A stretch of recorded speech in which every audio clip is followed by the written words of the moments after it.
Hace años, en una gran ciudad metropolitana, se anunció la presentación de un renombrado violinista que daría un concierto tocando un muy valioso violín. La gente pues llegó de todas partes para escucharle, y cuando él empezó a tocar el violín, uno como que oía risas de niños, trinar de pájaros, rumor de hojas, sonidos de riachuelos. La gente estaba asombrada de la música y sonidos que salían de ese violín. Cuando él terminó el concierto, rompió el violín en su rodilla, y la gente se asombró aún más. ¿Por qué había hecho eso? Entonces él, sonriendo, abrió su estuche y sacó el verdaderamente valioso violín y explicó al público: el violín que estuve tocando lo compré en la calle por unos pocos dólares. No es tanto el violín que produce la música, sino la mano y el corazón de quien mueve el arco. Una de las cosas más impresionantes acerca de Gedeón es que él fue un hombre ordinario y Dios lo utilizó en forma poderosa. ¿Haría alguna diferencia en su vida el que Dios le utilice? ¿Está usted listo para ser instrumento útil en las manos de Dios? Sean bienvenidos al Amor que Vale. Hoy el doctor Adrián Rogers, en la voz del pastor Lenin de Llanón, nos presenta la primera parte de su estudio bíblico, La gente que Dios usa. Por favor, abra su Biblia en el libro de Hebreos, en el Nuevo Testamento, Hebreos 11:32. Este capítulo es una impresionante lista de campeones de la fe. Y en el verso 32 leemos: ¿y qué más digo? Porque el tiempo me faltaría contando de Gedeón, de Barak, de Sansón, de Jefté, de David, así como de Samuel y de los profetas, que por fe conquistaron reinos, hicieron justicia, alcanzaron promesas, taparon bocas de leones, apagaron fuegos impetuosos, evitaron filo de espada, sacaron fuerzas de debilidad, se hicieron fuertes en batalla, pusieron en fuga ejércitos extranjeros. Vamos a tomar algunos de esos nombres aquí, y hoy hablaremos de Gedeón. Una de las cosas que me impresiona acerca de Gedeón es que él fue un hombre ordinario, y Dios lo utilizó en forma poderosa. Y aunque este mensaje lo he titulado La gente que Dios usa, bien podríamos llamarlo ¿Cómo ser utilizado por Dios? ¿Le gustaría que Dios le use? Quiero decir, ¿haría alguna diferencia en su vida el que Dios le utilice? En la famosa tira cómica Peanuts, o Charlie Brown, el pequeño Lino estaba molestando a Lucy y le decía: cuéntame una historia, cuéntame una historia, cuéntame una historia. Finalmente Lucy, desesperada, le dice: está bien, está bien. Había una vez un hombre que nació, vivió y murió. Y luego se cayó y siguió su camino.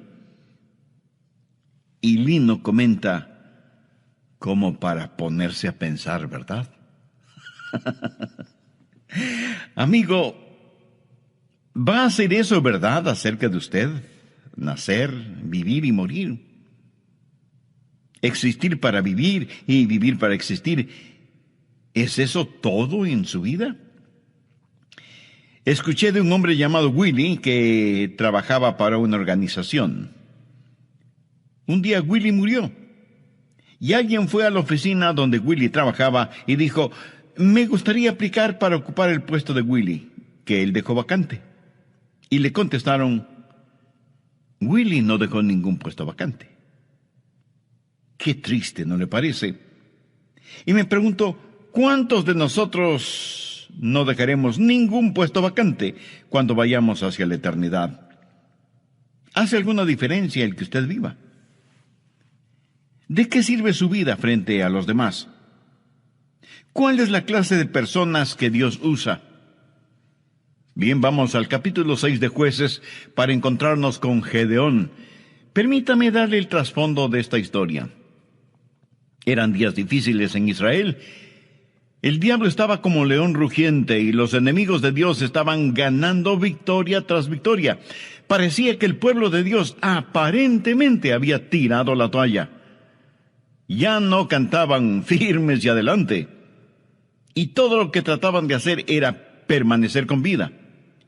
Y creo que así está nuestra presente generación, y estamos esperando milagros. Eso es lo que dijo Gedeón. ¿Dónde están los milagros de los cuales hemos oído? La presente es una generación que en verdad no espera que Dios haga milagros.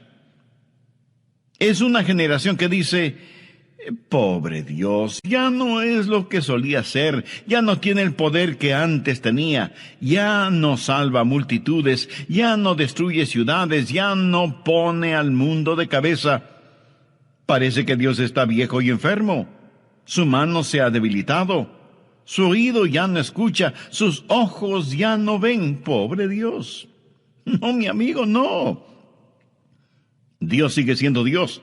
Y necesitamos entender que no hay ningún indicio en las Escrituras que diga que no podemos tener un poderoso avivamiento en esta época en que vivimos. Es cierto que la mayoría de personas no creen eso. Cuando se habla de avivamiento, la gente sencillamente sonríe y dice que más bien está esperando el retorno de Jesús. Yo, como predicador de la palabra de Dios, quiero decirle que nunca ha habido una mejor época que esta para la predicación del glorioso Evangelio de Jesucristo. Y quiero decirle algo más. Dios le quiere a usted, señor, a usted, señora, a ustedes, jovencitos y niños. Dios los quiere en medio de todo esto porque Dios tiene un plan para su vida. Y debemos dejar de estar quejándonos y lloriqueando por estar viviendo en estos días de desafío. Jueces 6, desde el verso 11. Y vino el ángel de Jehová y se sentó debajo de la encina que está en Ofra, la cual era de Joás Abieserita. Y su hijo Gedeón estaba sacudiendo el trigo en el lagar para esconderlo de los madianitas. Y el ángel de Jehová se le apareció y le dijo: Jehová está contigo, varón esforzado y valiente. Estas palabras del ángel seguramente sorprendieron a Gedeón porque él ciertamente no se consideraba ni esforzado ni valiente. La verdad es que él tenía mucho miedo por todo lo que estaba sucediendo. Mire la respuesta de Gedeón en el verso 13. Y Gedeón le respondió: Ah, Señor mío, si Jehová está con nosotros, ¿por qué nos ha sobrevenido todo esto? ¿Y dónde están todas sus maravillas que nuestros padres nos han contado, diciendo: ¿no nos sacó Jehová de Egipto? Y ahora Jehová nos ha desamparado. Estoy seguro que hay muchos en la actualidad que sienten de la misma manera. Oh, cuán maravillosos fueron los tiempos pasados, cuando Dios se manifestaba tan poderosamente, pero ahora Dios nos ha dado las espaldas, Dios nos ha olvidado. ¿Saben lo que Gedeón estaba tratando de hacer? Estaba tratando de culpar a Dios por todos los problemas. Gedeón estaba esperando en Jehová, pero la verdad es que Dios estaba esperando en Gedeón. Gedeón dijo: y ahora Jehová nos ha desamparado y nos ha entregado en mano de los madianitas. Y mirándole Jehová le dijo: ve con esta tu fuerza. Aquí tenemos a un hombre muerto de miedo, a quien Dios le llama hombre de valor, y le dice: ve con esta tu fuerza y salvarás a Israel de la mano de los madianitas. ¿No te envío yo? Entonces le respondió: Ah, Señor mío, ¿con qué salvaré yo a Israel? He aquí que mi familia es pobre en Manasés, y yo el menor de la casa de mi padre. Jehová le dijo: ciertamente yo estaré contigo, y derrotarás a los madianitas como a un solo hombre. En otras palabras, Dios le dijo a Gedeón: Gedeón, tengo un trabajo para ti, porque eres un hombre de valor. Pienso que Gedeón habrá respondido: Señor, ¿estás seguro que te refieres a mí? De todas las familias y tribus de Israel, mi tribu es la última, y mi familia la más pobre, y yo soy el menor de mi familia, y dices que quieres usarme. Sí, Gedeón, voy a usarte. Ahora présteme atención. No se atreva nunca a decir que Dios no puede usarle. Eso es como insultar a Dios. Si usted es un hijo o hija de Dios, nunca se considere una persona ordinaria. Y quiero compartir con usted 5 características de la gente que Dios usa. Primero, Dios usa gente común. Jueces 6, los versos del 14 al 16. Y mirándole Jehová le dijo: ve con esta tu fuerza y salvarás a Israel de la mano de los madianitas. ¿No te envío yo? Entonces le respondió: Señor mío, ¿con qué salvaré yo a Israel? He aquí que mi familia es pobre en Manasés, y yo el menor de la casa de mi padre. Jehová le dijo: ciertamente yo estaré contigo, y derrotarás a los madianitas como a un solo hombre. Aquí está este temeroso agricultor, pero Dios le dice que es hombre de valor. ¿Por qué? Porque Dios no veía a Gedeón como él se veía. Dios veía lo que podía hacer Gedeón con el poder de Dios. Verá, no es lo que usted es por usted mismo. Mire lo que dice Jueces 6:34. Entonces el Espíritu de Jehová vino sobre Gedeón. ¿Lo ve? En el idioma hebreo, este verso dice literalmente: el Espíritu del Señor se vistió a sí mismo con Gedeón. ¿Cómo le gustaría a usted que Dios se vistiera de usted como si fuera ropa? Por lo tanto, no es necesariamente el hombre, es Dios en el hombre. Y Dios se vestirá de usted como si fuera su propia ropa. Dios usa gente común. Anota al margen 1 Corintios 1:26. Pablo está hablando a ese grupo de creyentes que iban a poner al mundo de cabeza y dice: pues mirad, hermanos, vuestra vocación, que no sois muchos sabios según la carne, ni muchos poderosos, ni muchos nobles, sino que lo necio del mundo escogió Dios para avergonzar a los sabios, y lo débil del mundo escogió Dios para avergonzar a los fuertes. Dios usa esa clase de personas como nosotros. ¿Qué es lo que Dios está diciendo? No es cuestión de títulos, sino de relación. No es cuestión de habilidad, sino de disponibilidad. No es cuestión de fama, sino de fe. Dios quiere gente ordinaria para realizar cosas extraordinarias a fin de que la honra y la gloria sean para Él. Hace años, en una gran ciudad metropolitana, se anunció la presentación de un renombrado violinista que daría un concierto tocando un muy valioso violín. Así que la gente llegó de todas partes para escucharle. Y cuando él empezó a tocar el violín, uno como que oía risas de niños, trinar de pájaros, rumor de hojas, sonidos de riachuelos. La gente estaba asombrada de la música y sonidos que salían de ese violín. Y cuando él terminó el concierto, rompió el violín en sus rodillas y la gente se asombró aún más. ¿Por qué había hecho eso?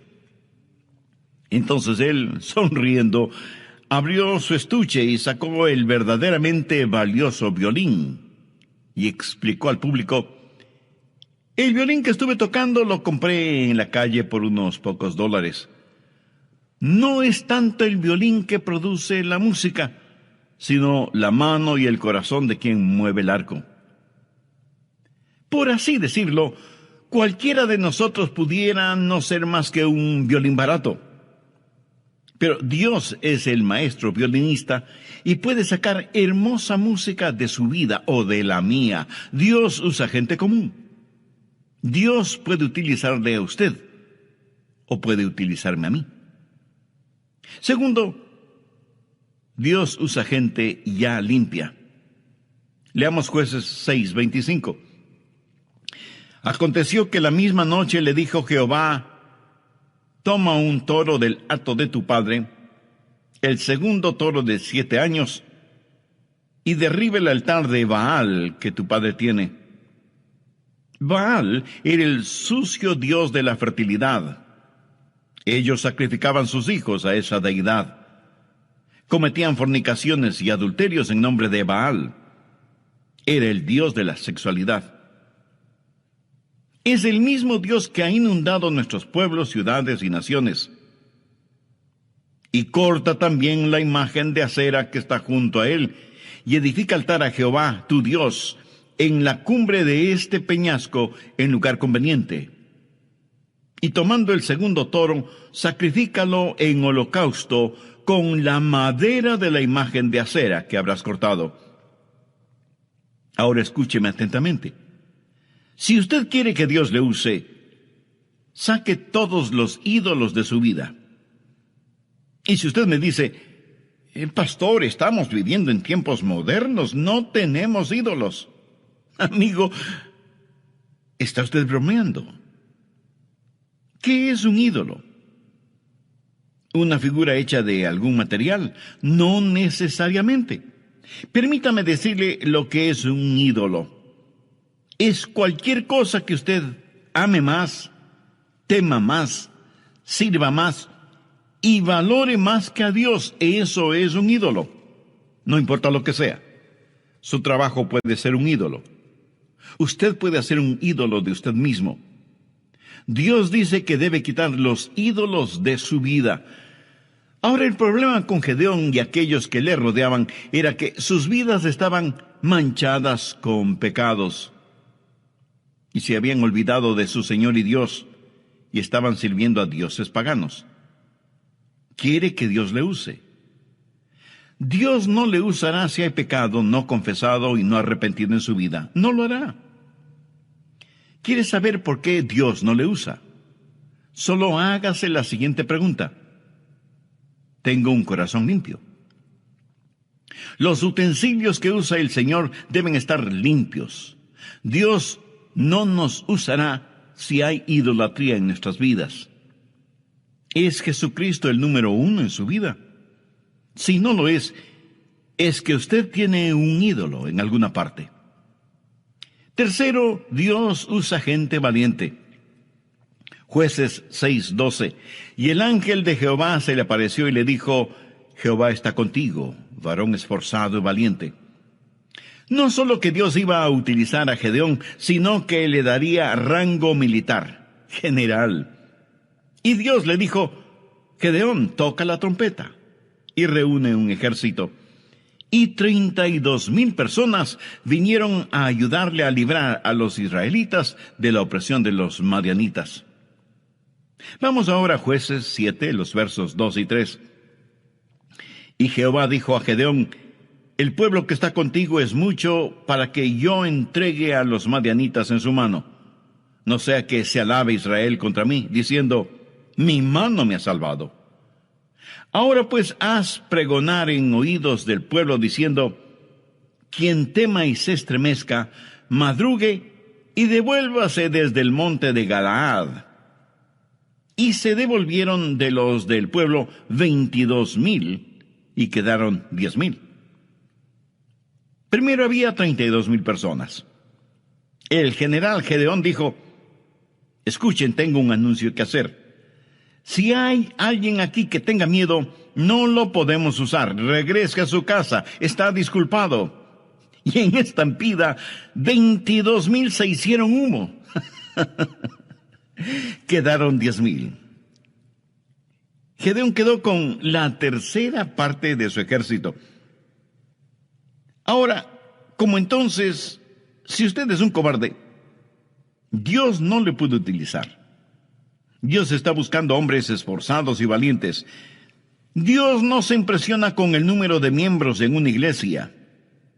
Dios busca almas osadas, valientes, que no serán intimidadas. Amigo, los números no impresionan a Dios. Muchos orgullosamente dicen, nuestra congregación está creciendo. ¿Y qué? Los cementerios también crecen. Dios dice que si usted tiene temor En español simple eso quiere decir, si usted es un cobarde, no puede utilizarle. ¿Por qué? Porque el temor y el miedo es infeccioso. Pero este punto lo estudiaremos a profundidad en nuestro próximo programa. No quiero finalizar hoy sin antes preguntarle, ¿está siendo usted utilizado por Dios? ¿Hay la disponibilidad de su parte para que Dios haga su voluntad en su vida? Reconozco que estas preguntas no tendrán ningún sentido para usted si es que usted no tiene una relación personal con el Señor Jesucristo. ¿Qué significa tener una relación personal con Él? Significa creer en Él, no solo en forma intelectual, sino confiar en Él y recibirle como el único Salvador y Señor. Significa que usted se reconoce como pecador y con genuino arrepentimiento le pide perdón a Dios en los méritos de lo que el Señor Jesucristo hizo por usted en la cruz del Calvario. Derramó su sangre y dio su propia vida para pagar la deuda de los pecados cometidos por usted. Significa que usted le entregue el control de su vida para que Él se manifieste por su intermedio. Significa que usted podrá decir, como dijo el apóstol Pablo, no vivo ya yo, sino que Cristo vive en mí. Significa que todo esto usted lo hace y lo agradece en el nombre de Jesús. Si usted hizo esa decisión espiritual aceptando a Cristo como su Salvador y Señor, y lo hizo con sincera fe y profunda convicción, le puedo asegurar, basado en las promesas de la palabra de Dios, que sus pecados ya le han sido perdonados y que su nombre ya está registrado en el libro de vida del Cordero.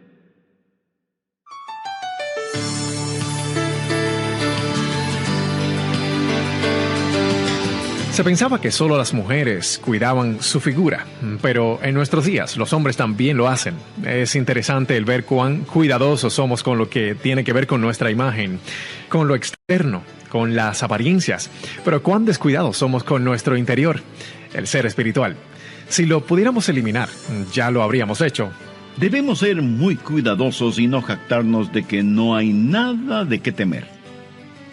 Hay un diablo malévolo, cruel, engañador, que está tratando siempre de sabotear nuestras vidas. Como Pablo lo dijo, debemos mantener nuestro cuerpo bajo control, cuidarnos de lo que miramos en la televisión, en el cine o donde sea. Y no faltará quien diga, eso no me preocupa. Yo puedo mirar mujeres desnudas en la televisión y no me molesta en nada. Eso es lo que usted cree. Pero si así fuera, hay 3 cosas acerca de usted. Primero, usted no es un hombre. Segundo, usted es Superman. Y tercero, usted es un redomado mentiroso. Y creo que lo tercero es la verdad. Usted no puede tener fuego en sus manos y no quemarse. Nos complace darles la bienvenida a este programa del amor que vale. Hay un enemigo que es muy real y usted necesita estar en guardia, o Dios no podrá usarle. Ese enemigo es maestro del engaño y del camuflaje y usa sofisticados métodos para vencerle. El doctor Adrián Rogers, en la voz del pastor Lenin de Llanón, nos entrega hoy la segunda parte de su estudio bíblico, La gente que Dios usa. ¿Es usted una persona que tiene miedo? Y usted me dirá, pastor, hay algunas cosas que me dan miedo. Bien, no estoy hablando de temores normales, como tener temor de las serpientes o el temor que se siente cuando, estando en un avión, ese avión es sacudido por una fuerte tormenta y nuestro corazón late aceleradamente. Hay miedos y temores normales. Son como autoprotectores, un instinto que Dios ha puesto en nosotros. Ahora, lo que sí es diferente es tener un espíritu de temor. ¿Ha visto usted a personas con un espíritu de temor? Veamos lo que dice Deuteronomio 28. Y volverán los oficiales a hablar al pueblo y dirán, ¿quién es hombre medroso y pusilánime? Vaya y vuélvase a su casa, y no apoque el corazón de sus hermanos como el corazón suyo. Dios dice que si hay una guerra, aquellos que tienen miedo no deben ir, porque no solo que no serán buenos soldados, sino que infectarán a otros con su temor. Por favor, busque 1 de Timoteo 1:7. Porque no nos ha dado Dios espíritu de cobardía, sino de poder, de amor y de dominio propio. ¿Qué es un espíritu de temor? Es como una neblina, simplemente está ahí, suspendido en el aire. No es como una tempestad o tormenta después de las cuales sale el sol. Si usted es un hijo o una hija de Dios, lleno con el Espíritu Santo, Dios le ha dado un espíritu de poder. Jesús dijo, recibiréis poder cuando haya venido sobre vosotros el Espíritu Santo. Permítame preguntarle, ¿ama usted al Señor? Dios nos ha dado el espíritu de poder y de amor y de dominio propio. Y esa expresión dominio propio literalmente significa una mente que no puede ser avasallada. Una mente que ve las cosas como son, que no tiene miedo de fantasmas, ni del siniestro ministro del miedo que es el diablo mismo. Sea lleno del Espíritu Santo y usted tendrá no solo la seguridad de que Dios podrá usarle, sino que también descubrirá que tiene una valentía fuera de lo común. Cuarto, Dios usa personas cautas. Estoy seguro que de inmediato usted me dirá que eso es contradictorio. Pues no lo es. Veamos Jueces 7, los versos del 4 al 8. Y Jehová dijo a Gedeón, aún es mucho el pueblo, llévalos a las aguas, y allí te los probaré. Y del que yo te diga, vaya este contigo, irá contigo. Mas de cualquiera que yo te diga, este no vaya contigo, el tal no irá. Entonces llevó el pueblo a las aguas, y Jehová dijo a Gedeón, cualquiera que lamiere las aguas con su lengua como lame el perro, a aquel pondrás aparte. Asimismo, a cualquiera que se doblare sobre sus rodillas para beber. Y fue el número de los que lamieron llevando el agua la mano a su boca, 300 hombres. Y todo el resto del pueblo se dobló sobre sus rodillas para beber las aguas. Entonces Jehová dijo a Gedeón, con estos 300 hombres que lamieron el agua, os salvaré, y entregaré a los madianitas en tus manos. Y váyase toda la demás gente, cada uno a su lugar. Y habiendo tomado provisiones para el pueblo y sus trompetas, envió a todos los israelitas cada uno a su tienda, y retuvo a aquellos 300 hombres, y tenía el campamento de Madián abajo en el valle.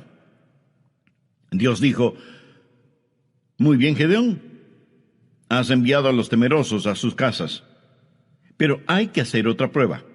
Trae a tu gente junto a la fuente de Arod, y diles que beban. Este valle es muy caliente. Yo he estado en ese valle y junto a esa fuente. Gedeón siguió las instrucciones de Dios y trajo a sus hombres para que tomaran agua. Algunos de ellos se agacharon y pusieron sus bocas en el agua de la fuente, empezando a succionar el agua.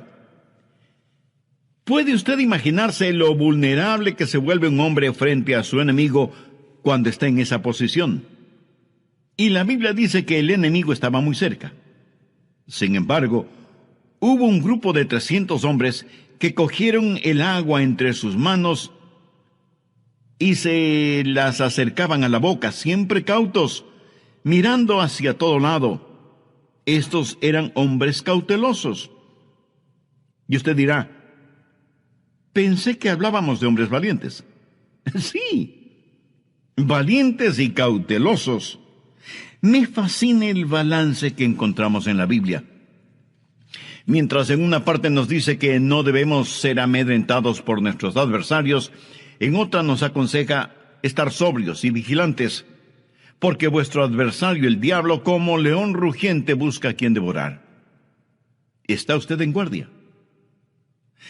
¿Sabe lo que el pecado es muy frecuentemente? El pecado es una oportunidad inesperada, una vida desprotegida y una debilidad no detectada.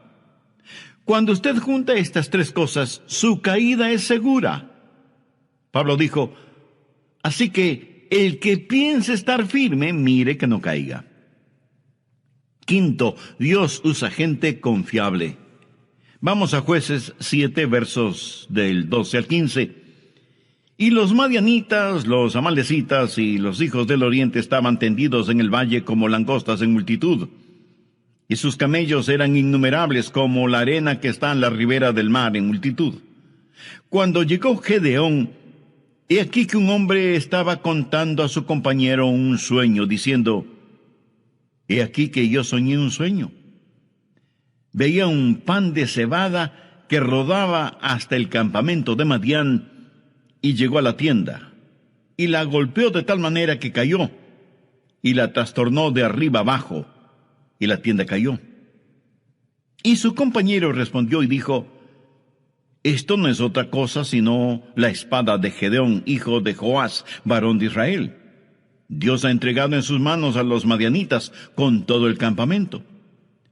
Cuando Gedeón oyó el relato del sueño y su interpretación, adoró, y vuelto al campamento de Israel dijo: levantaos, porque Jehová ha entregado el campamento de Madián en vuestras manos. Lo que sucedió fue lo siguiente. Aquí está un hombre que es un hombre común, que es un hombre valiente y que es un hombre cauto. Pero ahora necesita ser un hombre lleno de confianza y confiable. Necesita entender que Dios está con él, así que el Señor hace algo por él. Le dice: Gedeón, quiero que busques un compañero y que vayas al campo enemigo a hacer un reconocimiento y ver qué está pasando. Gedeón va, logra pasar la guardia y se infiltra en el campamento madianita. Se acerca a una carpa o tienda de campaña y escucha a dos personas conversando. La una le dice a la otra: anoche tuve un sueño terrible. Cuéntame, ¿qué soñaste? Vi un gran pan de cebada que venía rodando por la colina y se estrelló contra la tienda de campaña y todo se vino al suelo. Imagínate, un pan de cebada haciendo semejante destrucción. Y la otra persona respondió: ¿sabes lo que eso significa? ¿Sabes lo que tu sueño representa? Ese pan de cebada representa a Gedeón. Y eso quiere decir que estamos perdidos. La espada de Gedeón caerá sobre nosotros. Ahora recuerde que Gedeón está oyendo todo esto. Y quiero que piensen lo siguiente. En esos tiempos el pan de cebada era el pan más pobre que uno podía conseguir. No era pan de trigo, enriquecido con 12 o más vitaminas. Era el pan pobre para los pobres. Y en el sueño, ese pan de cebada viene rodando por la colina y destruye el campamento. Cuando Gedeón oyó esa conversación, regresó donde estaban sus hombres y les dijo: compañeros, hemos ganado. Déjeme decirle algo. Hay un temor en el infierno acerca de usted. Y usted dice: ¿acerca de mí? Pero si solo soy un pan de cebada.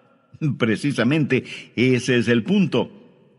El diablo espera que usted nunca entienda quién es usted y qué es lo que tiene en el Señor Jesucristo. Y cuando usted dice que solo es un pan de cebada, eso es cierto, pero escúcheme. He visto a gente demasiado importante según su propia opinión, que Dios no ha utilizado. Y he visto a gente que se consideraba pan de cebada siendo utilizada poderosamente por Dios. Dios quiere tomar gente ordinaria para realizar cosas extraordinarias. Por eso usted debe asegurarse de que su corazón está limpio y usted esté lleno del Espíritu.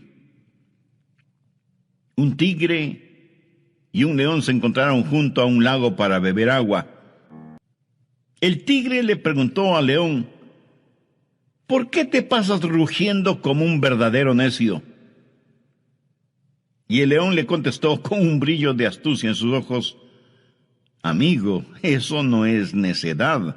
Me llaman el rey de la selva porque me hago buena propaganda.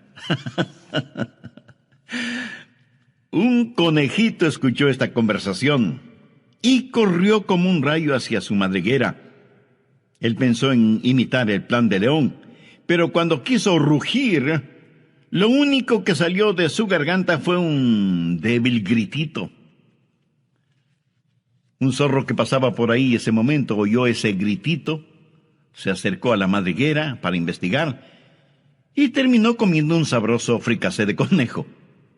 Moraleja: cuando usted quiere hacerse propaganda, asegúrese de que tiene los atributos necesarios.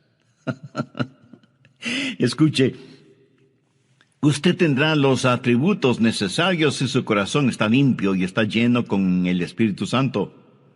Bien pudiera ser que usted sea solo un pan de cebada, pero Dios quiere usarle.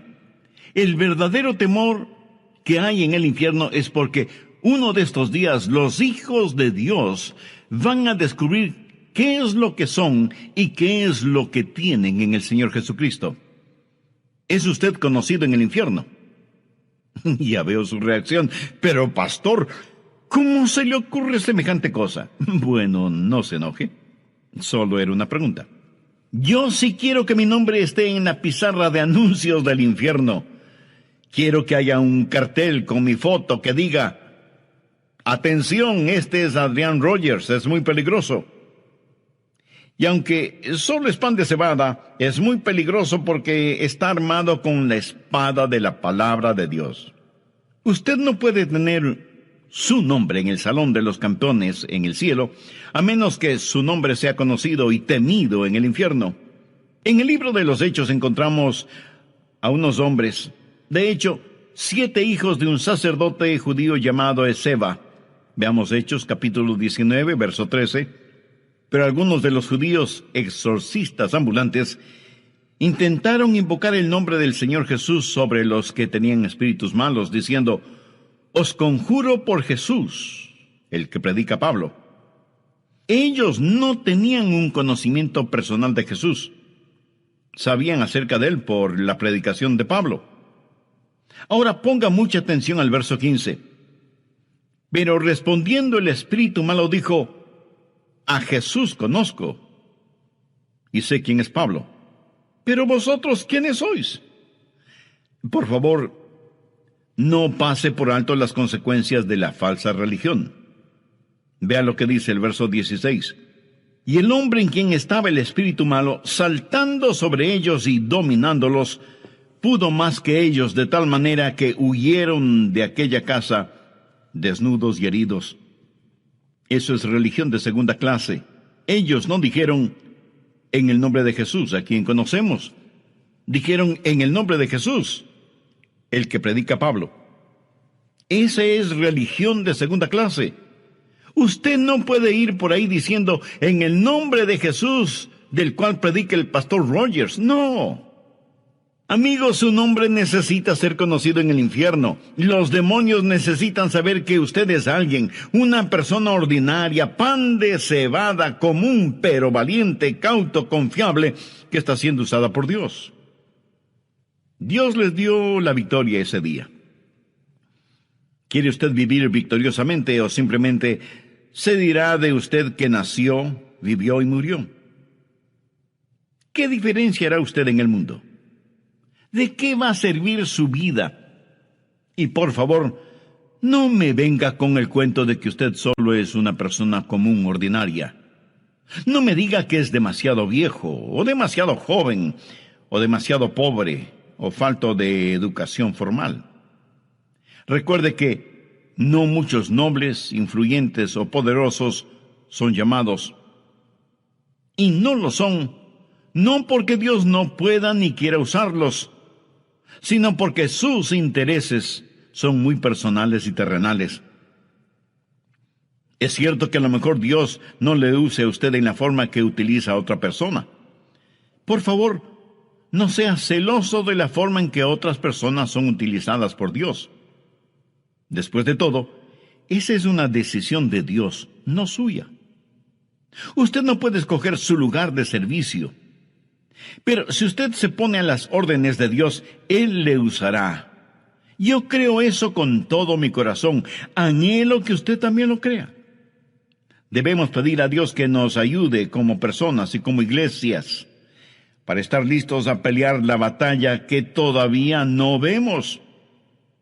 Que nuestro anhelo sea ser vasos escogidos y limpios para que Él pueda utilizarlos.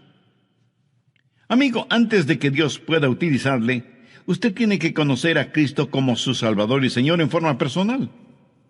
Todos somos pecadores.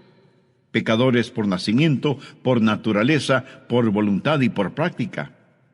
Nuestro pecado merece castigo, pero Dios quiere perdonarnos y salvarnos.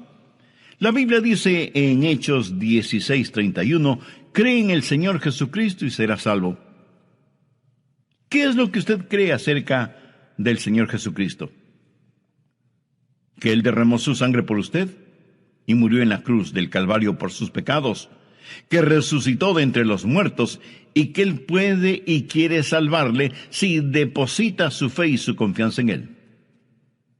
Si usted quiere recibir a Cristo en su vida, le invito a que ore conmigo la siguiente sencilla oración. Dígala con sus propias palabras, en voz alta o baja, o en la intimidad de su corazón, pero dígalas honestamente, con convicción. Querido Dios, soy un pecador y estoy perdido espiritualmente. Gracias por hacerme entender que por mí mismo yo no me puedo salvar. Por eso, este mismo momento, con todo mi corazón y con fe como la de un niño, te pido que me perdones y me salves.